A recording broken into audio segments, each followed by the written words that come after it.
hoje, pelas regras do jogo, os candidatos, por incrível que pareça, eles têm obrigações de prestar contas em 72 horas em relação às contribuições que eles recebem. No entanto, os partidos políticos, eles têm um ano para fazerem essas prestações de contas. E eles não têm obrigação de apresentarem essas contas de uma maneira uniformizada, de uma maneira padronizada, em planilhas abertas. Existe uma queda de braço, existe uma disputa, uma discussão em relação a esse tema com os partidos políticos, porque eles se consideram entes à parte que não se submetem ao império da lei. Há essa discussão e diversos organismos, como a Transparência Partidária, o Instituto Não Aceito Corrupção e muitos outros, têm dialogado com o Tribunal Superior Eleitoral, enfatizando sobre a necessidade desta modernização, especialmente porque o Brasil é membro fundador da OGP. É um pacto em relação ao qual o Brasil assumiu esses compromissos dos governos abertos, em que a transparência é algo relevantíssimo. Os partidos, eles são organismos privados, sim, mas eles têm responsabilidades públicas, porque eles recebem dinheiro público. No ano passado, nós tivemos aquela ampla discussão sobre a reforma política, que não aconteceu na essência, em termos fundamentais. Houve pequenos retalhos de reforma política. O que aconteceu foi o fundão de 1,7 bilhão. A sociedade quer saber em que está sendo gasto esse dinheiro, em que está sendo investido. É um dinheiro que deve se destinar a financiar a democracia do país.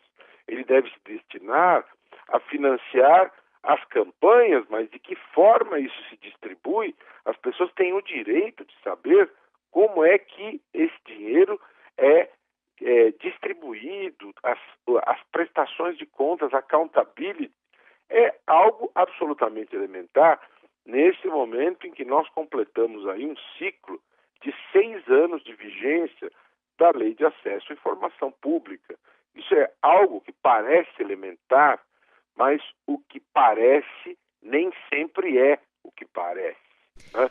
Então, os partidos não têm cumprido esta obrigação, eles não prestam contas como deveriam, e é necessário termos essa pressão permanente para que haja acesso a essas informações. Porque, infelizmente, nós temos notícia de que há uso de notas falsas, existem contratações feitas para serviços de empresa do tesoureiro do partido, festejos pagos com dinheiro transferido do fundo partidário. Isso é absolutamente inadmissível.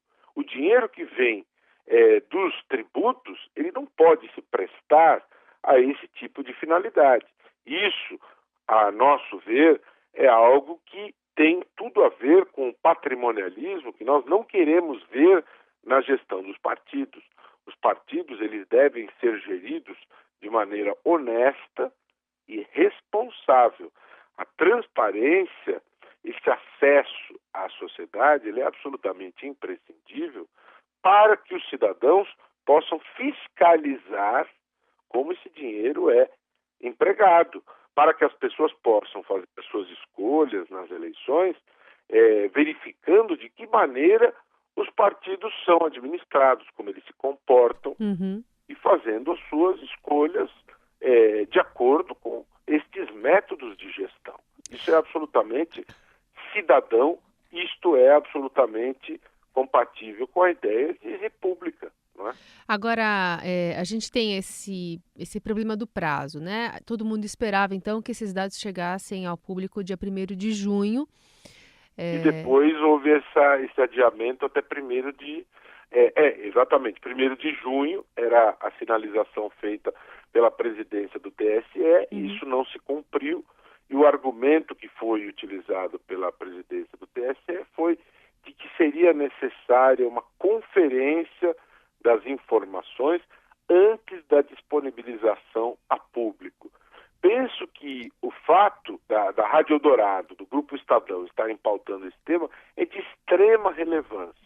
A cobrança desta definição, a cobrança por ter esse assunto relevo público é absolutamente fundamental para que a sociedade possa ter acesso a isso, porque isso tem interesse público, né? Tem interesse público e nós vamos conquistar esse acesso à medida em que a sociedade cobrar com intensidade grande. E já uma nova sinalização para quando esses dados podem ser abertos? Os dados Não, que chegaram, né? ainda Porque nem todos chegaram, né? Os partidos, eles não prestaram todas as contas que deveriam, né? Não há ainda essa nova sinalização. Nós tivemos aí um período de feriado na semana passada. Vamos verificar como é que vai ser o posicionamento do TSE nesta semana. O presidente está aí na reta final do seu mandato, que vai até agosto. Vamos verificar como é que ele vai se conduzir esta semana. Vamos intensificar esta cobrança para que haja vamos cobrar do TSE o cumprimento do compromisso que foi assumido para que a sociedade possa ter condições de exercer o seu papel de cidadania, né? Isso é algo absolutamente, é um direito absolutamente elementar das pessoas, né? Então é isso que vamos fazer a partir de hoje, cobrar do TSE o cumprimento daquilo que foi prometido, né? E foi uma iniciativa do próprio Tribunal Superior Eleitoral. E, à medida que o TSE se compromete, isso também se reflete junto aos partidos, porque no momento em que o TSE assume essa posição, os partidos também, do seu lado, eles também procuram cumprir as suas obrigações e apresentar as contas. Agora, no momento em que o TSE não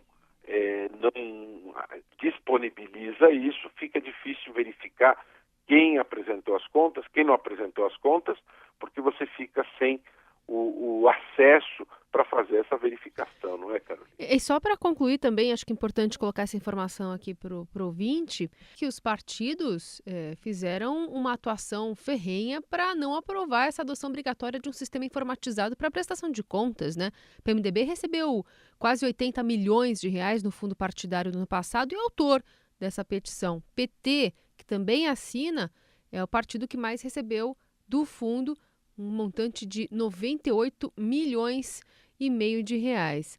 São ferramentas que estão aí à disposição, que podem, devem, foram criadas para ajudar os eleitores. Essas mobilizações, Carolina, elas são absolutamente incompatíveis com a essência republicana, com a ideia de democracia, e não é a primeira vez que isso acontece. Você veja, eu lembro de um outro episódio que é absolutamente estarrecedor, quando uma semana antes da votação das 10 medidas contra a corrupção, em novembro de 2016, precisamente essa votação foi em 29 de novembro de 2016, os partidos se uniram também para aprovar uma anistia ao Caixa 2 eleitoral.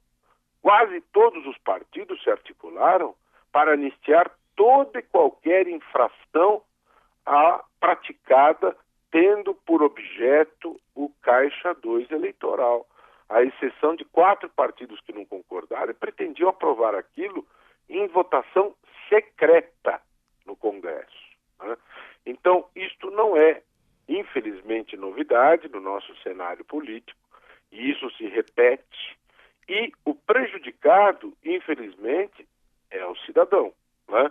Essas articulações acabam prejudicando o cidadão. E lembrando que o partido político ele detém o monopólio da representação política. Houve uma discussão no Congresso sobre a questão da possibilidade de candidaturas avulsas que representariam uma quebra deste monopólio e houve uma decisão no sentido de que nestas eleições não haveria lugar para a possibilidade das candidaturas avulsas e que esse debate ficaria postergado para as eleições de 2020, apesar de que há uma previsão no Pacto de São José da Costa Rica que, independente independentemente de filiação partidária, é possível o exercício de direitos políticos, né? Uhum. Mas esse debate ficou postergado para as eleições municipais